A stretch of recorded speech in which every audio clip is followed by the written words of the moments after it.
turn it over to Brittany Corey, who's one of our colleagues in surgery, heads our general surgery residency program, and has been involved in helping us think more broadly about education and our well-being.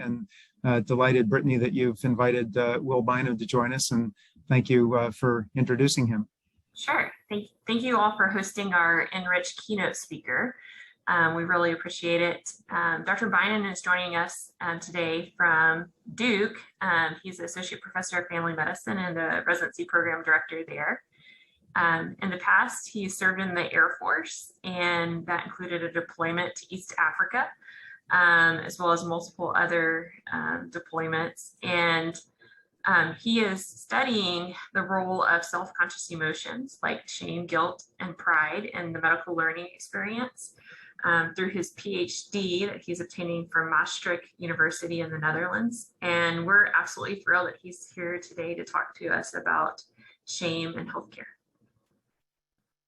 Great. Thank you, Brittany, and thanks to all of you, to the Department of Medicine, to the institution, to the folks planning ENRICH, for the really great chance to be here with you. I've always admired the work of some of my close colleagues who are UAB from afar, and to get to be sort of in the virtual room with you and to be a part of your world for a day has been a real privilege. This is an interesting day for me because this is the middle of 3 talks I'm giving today on shame. The first was with surgery residents, the last one is with medical students, and then I get to spend this time with you. And it's a great reminder of the universality of this this topic and the importance of it, I think, as well as the maybe an indicator that the medical culture is ready to hear more about it. So I'm just really excited to be able to share some of our work and insights with you. I don't have any disclosures to report. This is research. I'll tell you a little bit about our research that was funded by a AAMC GEA grant and an interdepartmental grant. And I'm going to frame this talk, as I often do, with Maslow's hierarchy is more a metaphor for setting the stage.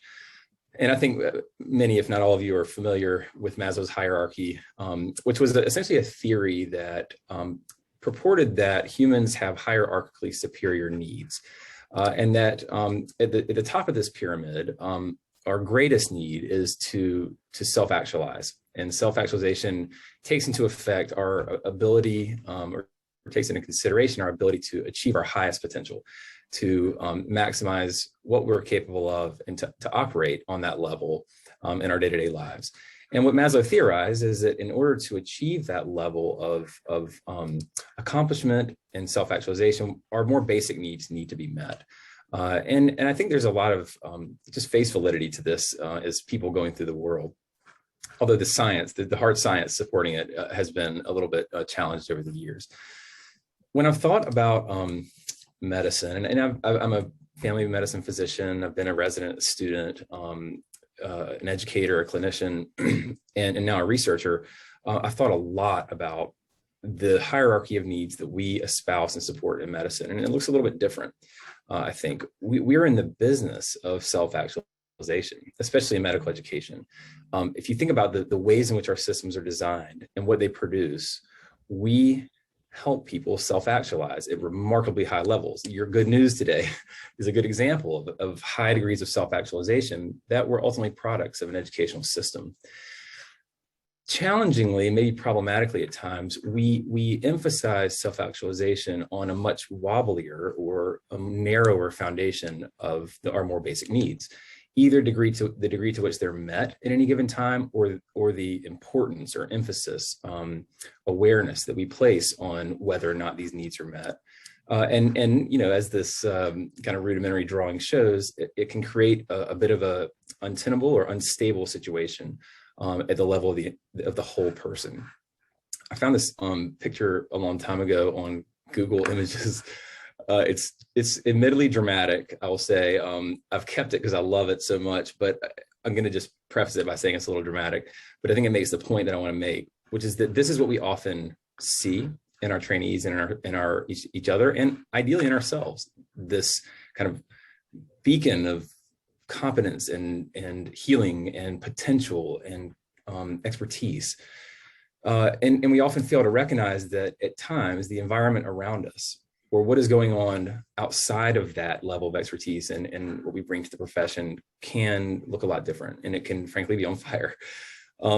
Shame exists in this fire. Shame exists is it's sort of an undercurrent of often our experience in medicine outside of what we show externally. But challengingly, it's often a smokeless fire. And so I'm going to use the metaphor of fire a little bit through my talk today. We're dealing with this area right now as it influences this area. And so ultimately, this is a resilience talk that I'm giving. It's not going to feel like that for a little while, because we have to engage with the nature of shame first before we think about how we come through it in a healthy manner. But the goal here is to think about how we can recognize emotions like shame and identify and then mitigate them or engage with them healthfully, so that we can push ourselves to the highest level of achievement and push our trainees to the highest levels of achievement, while at the same time building resilience and keeping our humanity intact. So that's the ultimate goal today, is to stress the importance of doing that and tell you a little bit about how it might be done. I'm going to define shame on the outset for you, just so we're all on the same page. This comes from psychology, and it's an amalgamation of a wealth of data that essentially says that shame is a painful emotional state during which we assess ourselves to be globally deficient or flawed or unworthy or broken in some way. And I'm going to take you through the psychology of shame just in a bit. But this is a global negative self-assessment that's occurring when we are feeling shame. Like I say, we've conceptualized this at times in one of our studies in medical students from the lens of fire. And fire actually works well because it's in a way, it's a reaction. And it's a reaction that occurs in an individual. So shame is an individually experienced emotion. It comes about through a series of appraisals and attributions within an individual that I'm going to tell you about. But importantly, it occurs, and we're learning this in our research, as an individual engages with the environment around them. So it's a heavily contextually influenced, individually experienced emotion. And I'm going to give you, I'm going to tell you a story of my own to try to depict this. One of the things I really hope you'll do after this talk is be willing to begin talking about or continue talking about your own shame experiences in healthcare. And if I'm going to ask you to do that, I've got to do it too. And so I'm going to tell you about one of mine. And it's the experience that started all this work. It happened when I was in residency. I was a second-year resident. It's funny, I still have a physical reaction every time I start to tell this story. My heart rate's going up. I can almost feel myself back in my shoes a little bit, even though it was 10 plus years ago. Early in my second year of residency, I was on a labor and delivery rotation, and I came into this environment, which was marked by the things you see here, with a lot of self-doubt about my skills. I didn't have a lot of training in this realm yet, just one or two rotations as an intern. The culture was much different on this unit than what I was used to in family medicine. You know, we don't eat our young for the most part, or at least we didn't in that program. And this particular unit did, and it had that reputation of being really tough. There were learning curves just flogging me everywhere, all directions. Learning curves that were attached to fairly high stakes decisions in a pretty intimidating environment. And within that environment, despite the fact that we were all experiencing the same level of vulnerability in terms of the outcomes that we could face and the high stakes nature of it, there was very little acknowledgement of that. And there was a lot of posturing. And that was really challenging as a new learner, because I internalized that I didn't think it was okay to be vulnerable and that I needed to be certain, and yet I couldn't be. There was a bit of a loss of a support network as well, where I was up there as the only family medicine person, needing to sort of prove myself and maybe my specialty as well. Interestingly, I've told a ton of shame stories at this point, and almost everyone has the environment. I use this exact same slide, exact same words. And it's because I think there's something about this environment that is very common, particularly in a transition period. And I think it's common in healthcare and in the experience of becoming a physician, that we were constantly exposed to environments like this, particularly in transition periods. What we found in our work is that within these transition periods, and potentially the educational system at large, there is an inherent amount of risk, not inevitable risk, but inherent risk that we will experience challenging emotional experiences such as shame. So we are operating by nature of the work we do and the environments in which we do them in a setting of risk. And I think we can all probably agree with that because we've all probably experienced some degree of psychological distress, emotional distress, or challenging experiences. We maybe just don't acknowledge that it might be a very, very common and potentially difficult to avoid part of the experience. Within this setting of risk, there is an individual, and at any given time, and frequently, that individual is engaging in a self-evaluation. I want you to think as we go through this, how often, just pay attention maybe to how often you self-evaluate. I mean, I'm self-evaluating right now because I look at myself in the camera and think about how all of you are receiving me and think about whether this is going to be a good enough talk, whether I'm going to show up the way I want to. We are constantly self-evaluating, particularly in environments that drive those self-evaluations by nature of what we do and the way we're trained. My self-evaluation at the time of this event was one of self-doubt. And it ranged from sort of, I would say, humble self-doubt to more sort of intrusive imposter syndrome, where despite the fact that I really did come in with a skill set expected for my level of training, I really didn't believe that I could do the work I needed to do and that I was going to do it well. And so there was a disconnect between how I viewed myself and my skills and maybe objectively what I brought to the table.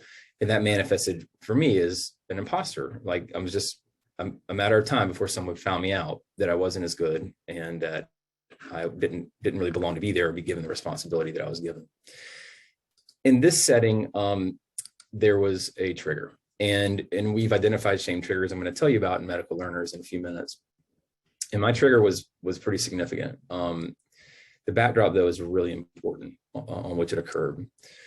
When I was finishing a shift after a 24-hour shift in the morning, exhausted, actually getting ready to leave, a patient came in, and this is how the world on labor and delivery exists, having a placental abruption. It's a true obstetrical emergency. The baby, there was hemorrhage, the baby was in distress, the heart rate was in the 90s, and the head was beginning to crown precipitously, which was in some ways a good thing. And so the decision was made to expeditiously deliver via a vacuum assist delivery. And as a trainee on the unit, I was scooped up and brought into the room to have an opportunity to practice a vacuum assist delivery. And before I knew it, when I say swept up, I mean that. It was kind of like no time to think, no time to, even know what to feel about it, to raise any objections. You're just there before you know it at the perineum delivering a baby with a vacuum assist delivery. And I delivered the baby in the midst of a terribly chaotic situation, and the baby did okay. But in the process, I caused a terrible maternal injury, a really, really bad vaginal laceration. And this is a known complication of any vaginal delivery, but this was beyond a normal complication. And it was one of those experiences that you and everyone in the room, and there were many people watching me, knew immediately that this was not a normal complication. And that was a really incredibly emotional experience immediately. And it was not just an immediate experience that lasted for a while, but the immediacy of it consisted of a gut punch, like the floor dropping out, like your bowels leaving your body. And it was like instantly just fear and incredible awareness of where you are and what you're doing. And then a feeling like a big floodlight came on over top of me, kind of like a big surgical light, and that all the other lights around me dimmed. And so when I recall, think about what I feel like really in that moment, I remember more than anything, people's eyes. Like I could just see their eyes looking at me. And I remember a lot of quiet. I doubt that was the case, but I remember it as quiet. And I had this unbelievable instant urge to disappear. And literally I just had to leave. And I handed the vacuum off to the obstetrician who took over at the perineum, and I slipped out of the room quietly, and I wondered in a daze. I mean, a true daze, disoriented, discombobulated, and the only thing guiding me was, I've got to get as far away from this room as I can. And so that's what I did. And I ended up on the other end of the unit in a meditation room on the other side of the room, in the corner on the other side of a chair, on my sitting down with my head in my hands. And that's literally how it went. And I stayed there for multiple hours, 2 hours probably, in a state of real shock. What followed in the room and then thereafter was what I wasn't expecting, and was a lot harder to deal with than even the immediacy of it. I'd gone from this environment in which I was doubting myself and I had questions about myself in my head, to one in which that voice was now screaming things at me, and they weren't questions, they were statements. You don't belong here. You're not good enough to be here. You're not talented enough, attentive enough, willing enough to speak up. You're a failure. You're a fraud. And I was a golden child in the residency, to be honest, which is a scary, honestly, place to be, because you're just waiting to prove everyone wrong. And I proved it, and I thought I did in that moment. And this was rough. I mean, and I was not prepared for it. And it took some time to recover. And I did, and the recovery was not immediate. I went through some stages of the recovery. Some of it, the biggest turning point was reaching out to a colleague that I was in residency with, a trusted friend, and going to breakfast and reenacting the whole thing. And I mean, I literally made a vagina out of a napkin and tried to deliver, a plum or whatever I was eating through the napkin to show him how exactly I did what I did. And he was able to say to me, it sounds like it was still just a bad outcome, and he was able to reframe the way I was viewing the situation. But there was also a little bit of humor, and there was also just a weight off. And so opening up to him was a key turning point. But it took me a lot of processing thereafter. And as a part of that processing, I discovered at the same time, actually, I was experiencing a kind of a bad breakup, frankly, and getting out of a bad relationship where I'd experienced some chronic shame, turns out. And actually, in exploring both of those, I came across this construct of shame, and I discovered it through Brene Brown. And so I highly recommend, if you've heard of Brene Brown, most of you, but if you haven't, her TED Talk on vulnerability, her original one, is the most enlightening I've come across. It's just an amazing primer. It was a lifesaver for me in a lot of ways. I mean, and it actually put me on this course that I'm on now. And so what I discovered after learning about the construct is that by going deeply into the psychology literature, there's actually a lot known about shame. It's been very well described back since the 90s, and it has associations with things that we really care about in medical education, such as depression and anxiety, PTSD, suicidality, burnout. And so it seems, reading the psychology literature, to be a very, very important emotion. At the same time, I was going deeply into the medical education literature as a resident and then an early faculty member. And I found a lot there about emotions and learning. And then, a huge groundswell at the time back in, 2012, 13, around the many ways in which our learners' wellness is impaired. But despite there being a lot of crosstalk from one literature to the other, and a lot of sort of signal that shame was important here, it was not explicitly talked about, studied, and very under-researched, just a handful of articles. And so we identified what we thought was a really significant gap. And I thought, if I'm experiencing this, and this is so kind of earth altering to me, and we don't know anything about it, is this, what's happening around me? Are other people dealing with this? And do we need to learn more? And so we posed a research question after too many years of just theorizing about this. Somebody told me I actually needed to research it. And so I kind of dove into the intimidating world of qualitative research. And we came at this from a very fundamental question, not presupposing anything about shame. We asked the foundational question, how do medical learners experience it? And so our research has been influenced and informed by a leading theory in psychology from Tracy and Robbins of self-conscious emotion.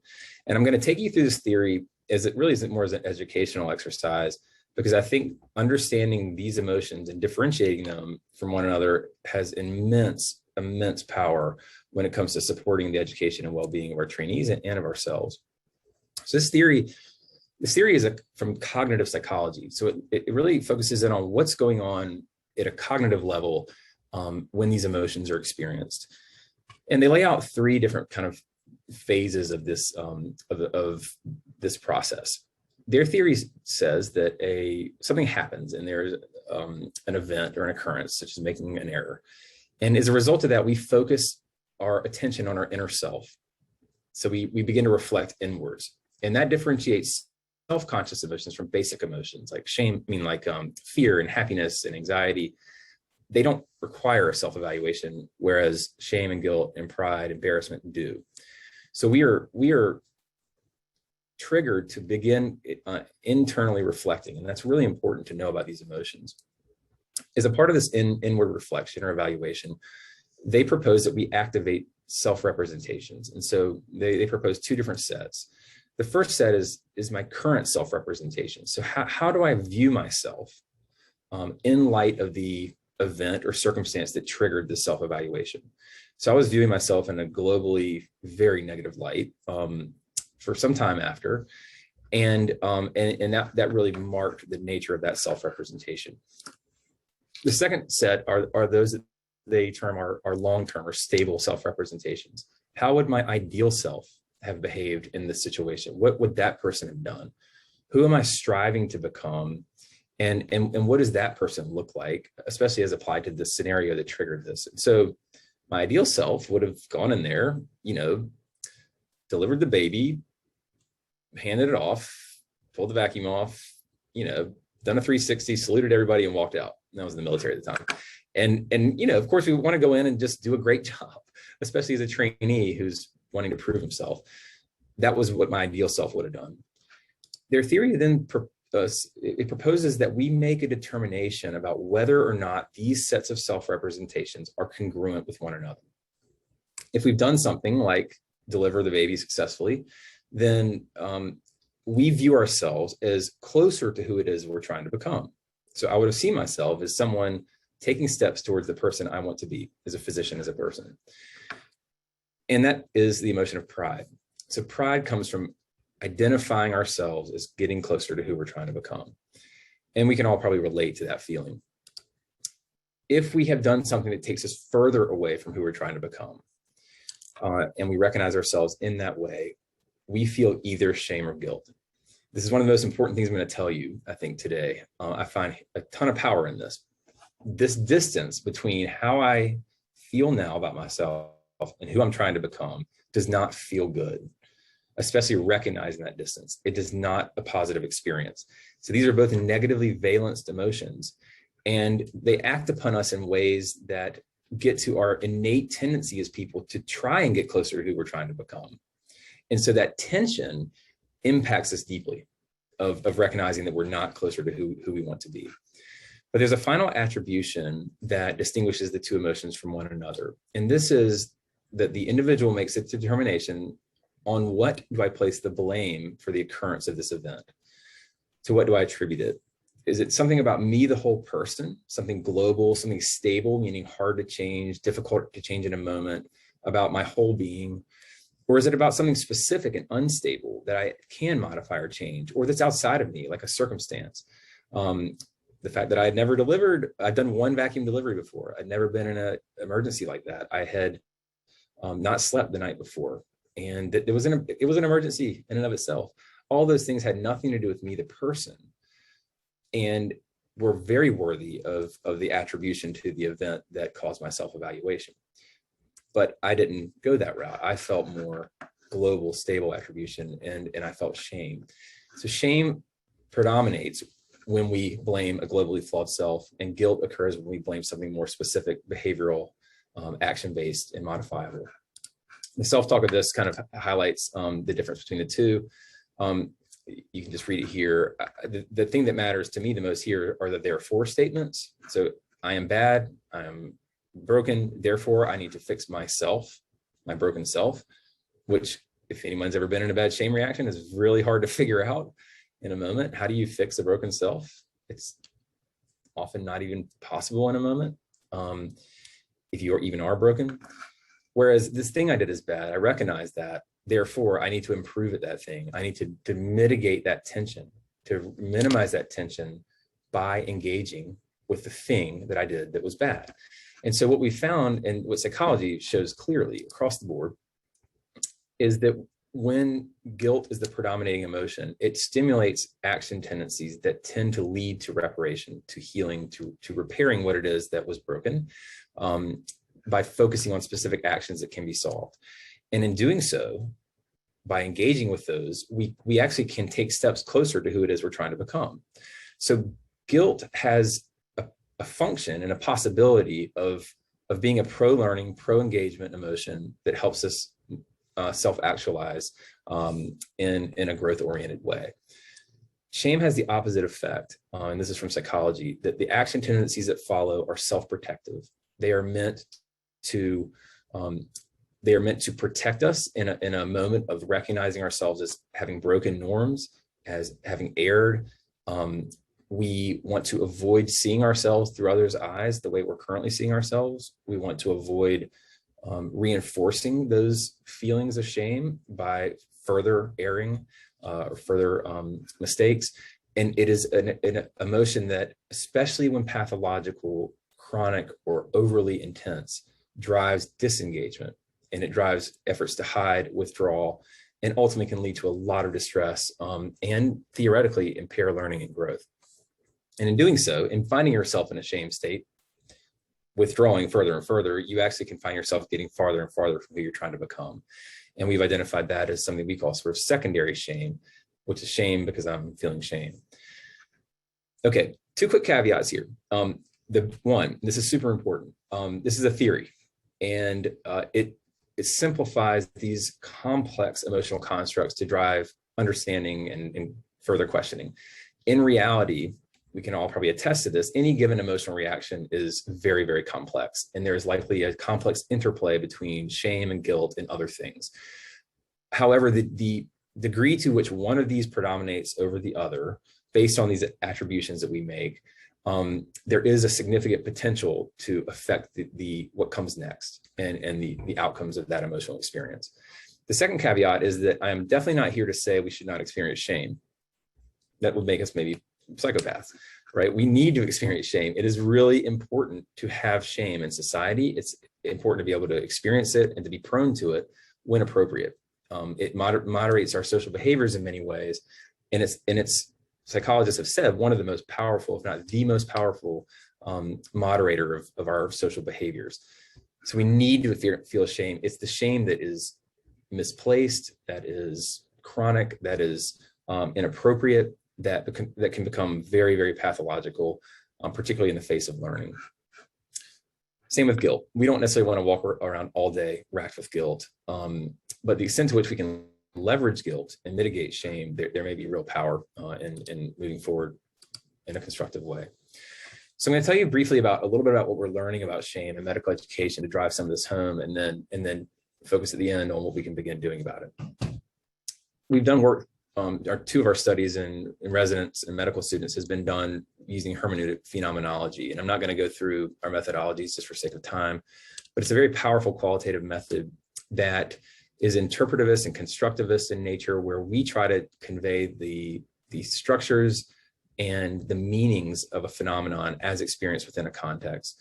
And so what hermeneutics asks us to do is identify elements and structures and ultimately the essences of a given phenomenon to give that phenomenon shape and to characterize its meaning in the experience of an individual. So I'm going to take you through some of the elements and then finish with one of the key essences we're finding. One of the elements are just the verbiage, the self-talk. What are the words we use when we describe ourselves in a shame reaction? And these are from our transcripts. If you look at, this is when asked, how are you feeling about yourself in light of this experience that you talked to us about? These are some of the adjectives that come up. And none of these are specific. These are all global. They're all harsh. They are, if you try to find something to fix in any one of these, it will be difficult. So this is what a shame reaction can often sound like. And And I'm going to emphasize at the end the importance of paying attention to these words when you hear them, because people don't often come forward saying, I'm feeling shame right now. They come forward saying, I don't feel like I'm good enough to be here, or I feel really deficient, or like I don't belong. When we looked at the triggers from our resident study really fell into 3 buckets. This is not an exhaustive list. This is just what we found in our study. Not surprisingly, there were profound triggers related to patient deaths and errors. So we had 2 out of 12 interviews consisted of perceived errors that led to the death of a patient, and they led to very significant shame.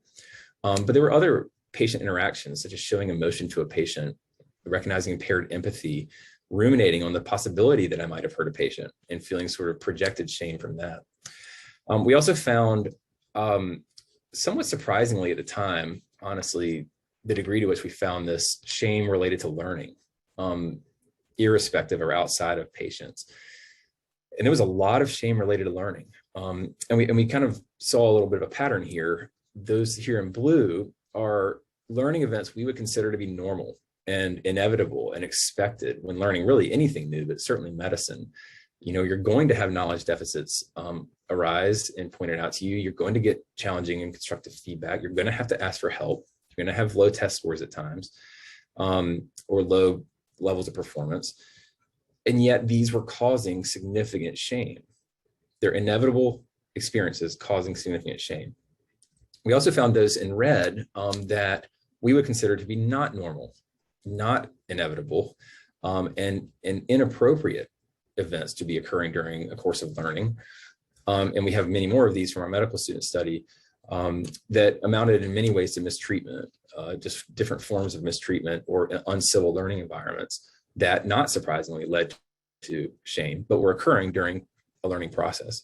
And then the M&M conference could go either way, and we had evidence of both. It could exacerbate and inflame shame, or it actually could help resolve it, depending on how it was executed. Finally, we recognize shame related to personal goals, becoming a chief resident, getting a paper rejected, et cetera. Medical students, we found some similar themes, but I'll say we saw a lot more triggers related to assessment. Not terribly surprising, but test scores, in particular board scores, grades, honors versus not honors. A lot of shame coming from performance as objectively measured through an assessment method, as well as a lot of struggle with the process of learning, just not being prepared for all of the challenge that comes with assimilating to a medical learning process, and a lot of shame related to difficulty encountering that process. And then we found a good bit of interpersonal shame triggers, a lot more mistreatment than we would like to, we would have liked to see. We weren't surprised. That's one of the most disappointing parts of this research at large, is how much shame occurs from just mistreatment in our environments. And we got to grapple with that as a community. Revealing myself to others, revealing that my gender identity or my sexual orientation, that I have anxiety, could be inherently shame-inducing for the people revealing it, irrespective of how it was received. And then interactions with patients were present, but not nearly as common as the residents. And we theorized there might be a couple of reasons for that. And there was evidence for each of these in our study. One, medical students just don't have enough responsibility to have high enough stakes to experience significant shame from bad patient outcomes. Two, they weren't given a meaningful enough role in the team. And so if they don't have a lot of interaction with patients, they're not going to have a lot of shame related to when those interactions might go badly. Three, they were so hyper-focused on their grades or impressing the attendings that they put all their self-worth there and very little with the patient. And four, and this was, I think, the most powerful, particularly in the midst of a suboptimal learning experience, patients were where they went to find self-worth. The patients were the source of feeling like they were good enough, or like they belonged, or like there was a reason they were there, when maybe the rest of the environment was suggesting otherwise. So the role of patients and how our trainees experience shame from both studies is profound, and I think it's something we really need to look into more. Another thing that came up in this study around triggers that was different than the resident study, and this is, I think, by virtue of just the populations potentially, it just emerged more, was in the resident study, there was a lot of shame because of what I did, which we also found in the med student study, but in the second study, it was a lot more shame because of who I am. And insofar as underrepresentation was a significant shame contributor, to the extent that for some people from underrepresented backgrounds, simply walking through the door for the interview or for the first day of medical school was a shame trigger. When they encountered an environment in which they were in the minority that may or may not have been conducive to their true belonging, and that created assimilation pressure explicitly or implicitly from day one to fit a dominant cultural norm that then said that there's something about you that is different and wrong. And this is a gauntlet. I mean, we have really grappled with what this means, and we haven't even come close to, I think, tapping into it. But I think one of the key takeaways is that as we bring, rightly so, more and more diverse individuals into the profession, we are not yet creating the safe, inclusive environments and addressing the cultural norms that drive them, that they need to find a sense of true belonging, psychological safety, and authentic self-expression. When we look at some of the phenomenological elements, I'm not going through this chart in detail. I put it up here to show you, this is the phenomenologies. We identified medical students, the complexity of these experiences. And what's so amazing about this to me is that we so often don't know it's happening. And look at the complexity of what could be going on at the level of the individual. Not necessarily all at once, but this is a lot going on, especially in people who at times don't express it to us, or we're not aware, or we don't pay attention to. These elements we found sort of coalesce into different structures.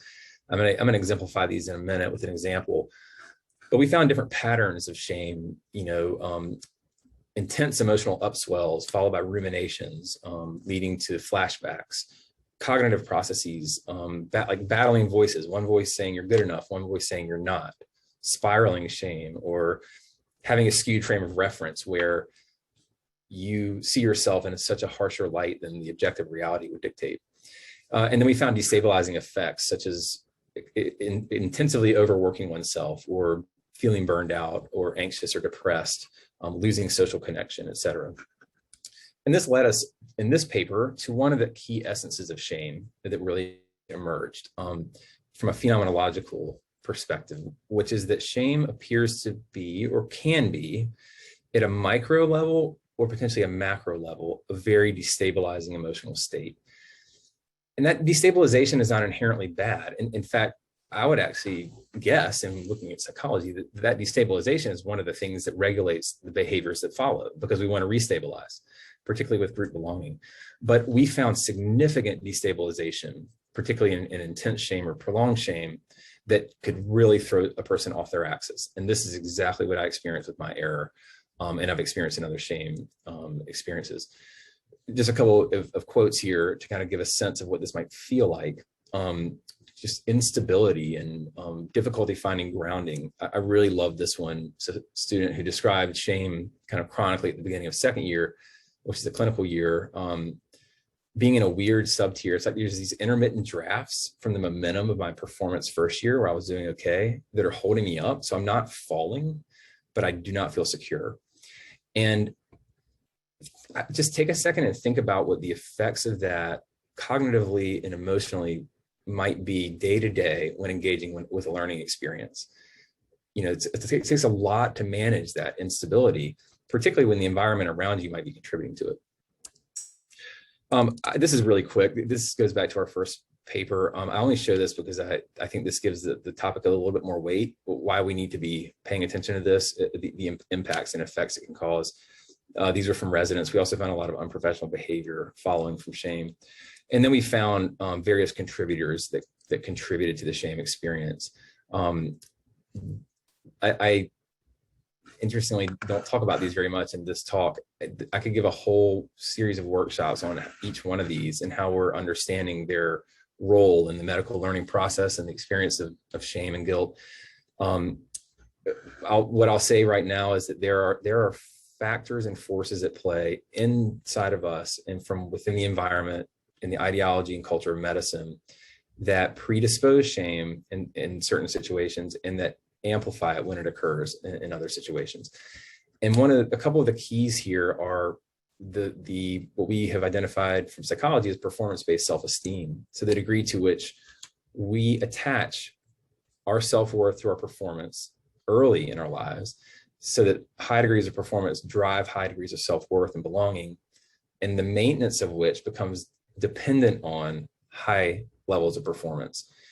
And that kind of cycle propagates through medical training often, and then it hits a brick wall in the clinical learning environment where high performance becomes impossible at every moment in time and every day. And there can be a self-worth crisis that follows.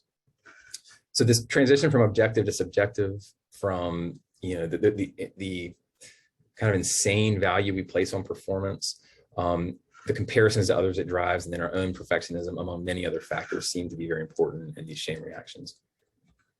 I'm going to just exemplify some of these and then move on to conclude with a few key takeaways and then questions. We worked with this brilliant illustrator from the UK recently through a grant to depict visually some of the phenomenology of shame, and we're developing workshop resources and educational things from this. But I wanted to show you what she came up with because I think it's really, really powerful. In this panel, there's a lot open to interpretation here, which I'm going to leave you to interpret, but something is happening here in some sort of an educational environment that's leading to an immediate emotional reaction in a trainee. And this being, the start of a shame reaction, which leads to some immediate feelings of judgment, of exposure, and that sort of gut punch of an emotional upswell of affective feeling. And this is not being the way that every shame experience occurs by any means, but how some may occur. And that leads to, and led to in many of our participants, like an urge to go and hide my emotion, to have an upswell emotion, but to try to hide it from others. And we had more than 3 people say I had to run into a bathroom stall or another room as I struggled in front of this group. What was interesting is that oftentimes after that emotional upswell sort of died down and more cognitive resources became available, that's when some of the deeper ruminating self-evaluation started. And this could happen right after, it could happen hours or days after. It tended to occur pretty quickly. But that then ushered in the self-evaluation, which could start as sort of questions and, oh God, what does this mean for me? What do other people think about me? Can I be trusted, et cetera? And in multiple participants, we found that thought process could then run out of control and spiral. And it could, like a series of dominoes where one domino falls and then concentric circles of dominoes start to fall, it could begin to sort of creep into and take over their whole sense of self, how they view themselves as a person in the world, in their families, in relationships, such that the shame could really build and build, especially within the skewed frame of reference where there was distortion of the realities around me. My shame is making it hard to tell what is real here, what is real in my own performance and how I am and how I'm showing up, how others are viewing me, such that I think everyone's judging me, everyone's talking about me. In reality, most people probably aren't, and actually they're wanting to support me, but I'm not open to it and I can't see myself in that light. So some distortion and skewing of our perspective that can happen, that can really lead to a very challenging and isolating place. And that at some point, and we only had 4 panels to depict this, and we wanted to make sure we depicted some of where how this can resolve, that at some point comes back together, back into the person who restabilizes, reorients, and then the shame becomes a part of who we are, as opposed to something we reject or we repress away. And in this panel, we sort of depicted that is through an effort to reach out or to accept help from someone else or to develop shared experience or community. And that then actually becoming a part of that person as well. We've skipped a few steps here, I think. And there's a lot to talk about how you get from sort of this experience to this experience. We need a lot of future research on it, but this does happen. And it often is a powerful catalyst for growth if we can leverage those emotional experiences in a constructive way. So with that in mind, with sort of the transition out of the depth of a shame reaction, and that's only sort of one way it can be experienced. There's micro shame and there's insidious shame. There's not as dramatic shame. There's all sorts of ways it can be experienced. Regardless of that, however it's experienced, to come through the other side of it in a way that builds resilience, connection, community, and growth, I think requires some things within us as individuals and with us as a culture and a community. The first is we have to take shame out of the shadows. I mean, it's there it's happening a lot, we don't make space for it. We don't allow it. We stigmatize it. So we've got to find out how we can make this emotion allowable as human beings who are prone to it inherently. And this is a big ask of the community, because it means we've got to confront some of our ideologies and some of our stigma and even our institutional structures. As a part of this, we need to recognize that the support mechanisms we cause often are aligned to the external displays of emotion, right? So we see someone running off to the bathroom crying, and we go and approach them afterwards. And maybe we check in the next day. And then when we see that emotion resolve, well, they're probably better, right? But what we're learning is that the shame often comes after that initial emotional upswell, and it grows. And this withdrawal of support and the growing shame leads to a very precarious gap. So the support we provide needs to be sustained, it needs to be prolonged, it needs to be at an emotional and personal level, and it needs to be built on trust so that we can ultimately help people unskew their frame of reference and come through the experience in a constructive way. To do that, we've got to listen for shame. I've given you a lot of words that you can use to recognize it. Look for it. When someone experiences shame, they go inward. It's insular. They make themselves small. They disengage. We need to just think about its potential presence. If someone makes a terrible error or someone struggles in public, there's a decent chance they might experience a shame reaction. We need to be thinking about the potential existence of this emotion, and then we need to ask about it. And this is one of my favorite things to do, which is to go beyond saying, how are you feeling, as I try to support you through this, to how are you feeling about yourself? That's what takes it to that inward self-reflection. And it allows the person to then draw upon that reflection and open up and talk to us about something that actually most times they do want to talk about, they just don't know how. Once we've identified the shame, we need to name it. It's very powerful to say, gosh, I just heard this talk, or I just saw this TED talk from Brene Brown, or hey, I've been through this. This is a shame reaction, and it's a human emotion, and it's actually pretty normal. It's just not very healthy in this situation. I've experienced it, so we normalize it, we name it, and we tell our own story. And I think for those of you on the call who've been around for a while, practicing medicine, for you to get up and talk about your shame, or you to bring that into a one-on-one encounter, is one of the most powerful things you can do for that person and to change the culture. And then we need to help the person transition to blame. Before I talk about that, I just have to make this plug that intentional shaming, no matter how enculturated it might be, is not effective pedagogy. Shame as a teaching tactic is not effective pedagogy. It works in some ways, but there is a better way. As one participant said, I wish I could have learned without so much emotional baggage. I would love to debate anyone who thinks that shame is the better way to teach. I think we need to confront the degree to which we use shame, even when well-intentioned, as a teaching strategy, and we've got to practice zero tolerance for it. However, we can leverage guilt. So don't let that distance go to waste. That's what's powerful about that distance, is that leverage it. And the person wants to minimize it, and they're feeling pretty crappy in the midst of experiencing it. Leverage that and their natural motivation by focusing on a guilt response. And we do that by, one, helping them practice self-compassion. I need you to stop beating yourself up. You're not a terrible person or a bad doctor or trainee because this happened. I need you to take that blame off of you and put it over here on this thing that you did that we need to fix. The fact that you need to learn how to do a vacuum assist delivery, or you need to speak up when you don't feel comfortable, right? We're going to fix that, but leave yourself out of it. And I literally do this thing over here, move it over here, and then get out there and try again. And we need to give people the confidence to do it again. We've got to show them that we believe in them to do it again. And then we rinse and repeat. And this, I think, is engaged in resilient learning, that if we adopt day to day, I think can lead to a lot of resilience and growth in the midst of very challenging learning experiences. Within our broader learning environments, we've got to create environments that allow people to plant roots of belonging. We've got to make the soil, if you will, fertile to do that. It's not for all people right now. But we got to go beyond that to also allowing them to express themselves authentically, to be their personal selves as they merge that with their professional selves. And in doing so, if we build this notion of roots that are nurtured and watered and that are allowed to be planted in our more basic needs, we can then reorient that hierarchy to where we are truly allowing people to self-actualize and seeing each other in that way, with the roots of more basic needs being met. Finally, we've got to confront the the stigma and the culture of silence around shame and other emotions like this, and share our stories. And if a megaphone doesn't really appeal to you when it comes to talking about your shame, think about the notion of fire as a light. As destructive as it might be, it also has the ability to illuminate. And just simple illumination through simple acts of sharing and being open about your humanity can ultimately lead to significant change for all of us, and a change in our culture. And for that, we need a conversation.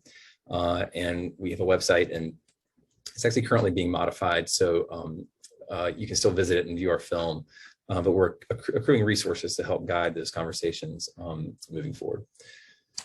So with that, I'll stop for questions, and thank you all so much again for having me. Well, thank you very much. Just a really powerful grand rounds. Thank you for sharing your story. The pictures, the panels that you presented are really, really powerful. And I think this is the first time that we've discussed hermeneutics at Medical Grand Rounds. So it's a radical introduction. I wanted to ask you about these conversations and what your experience is, what you recommend. How can we create a safe space and openness to having conversations about shame? Would love to learn from you about that.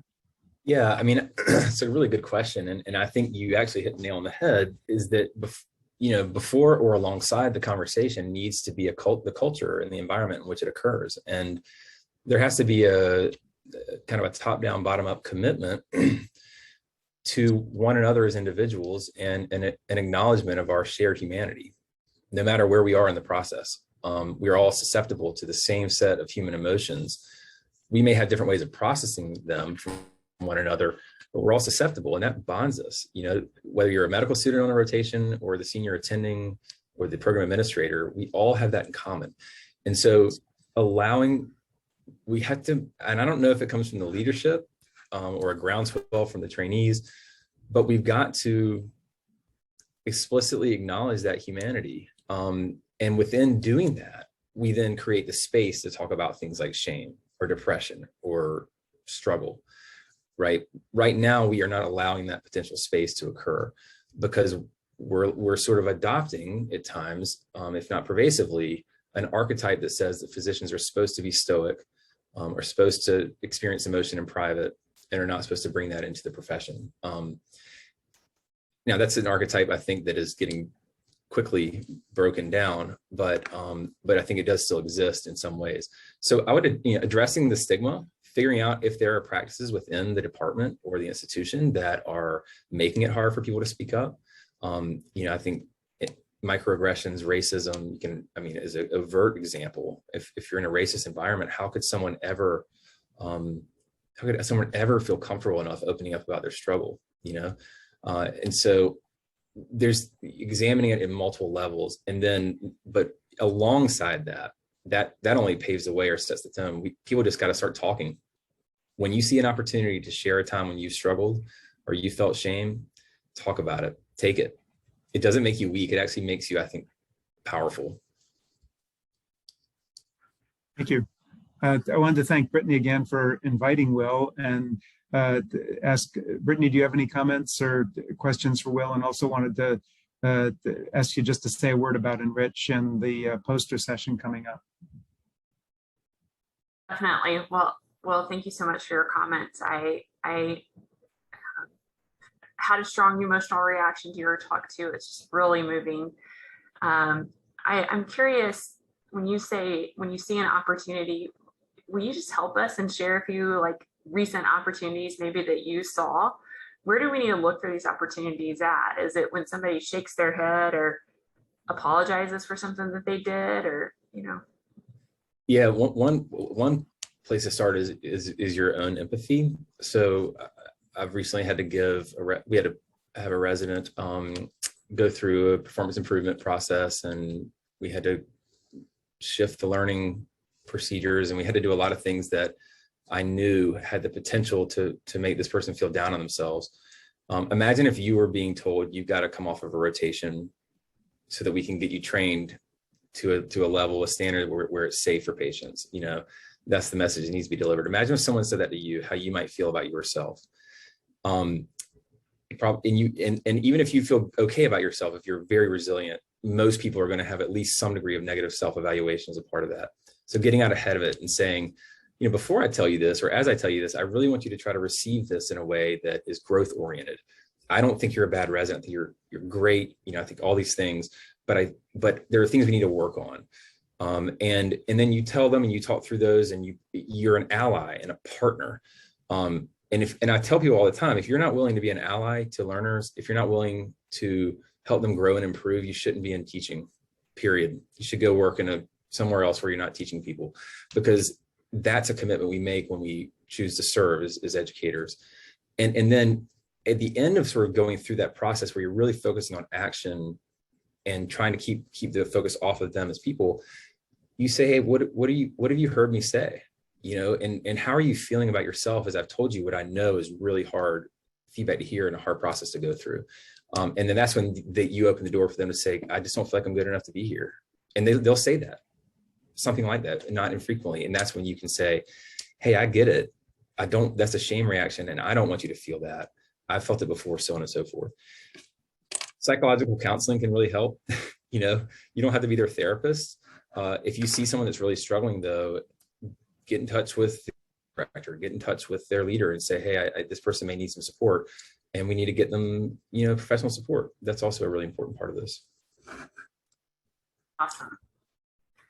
Well, I don't think we have time for any more questions, but we do want everybody to feel welcome to visit our virtual online poster session. It's available all week. Some really fantastic projects happening across our UAB campuses, and we'd love for you to look at them. And then don't forget to check out Dr. Bynum's website and join the shame conversation. Will, thank you again for joining us. Really thrilled to have you with us here at UAB, and thank you. Bye-bye.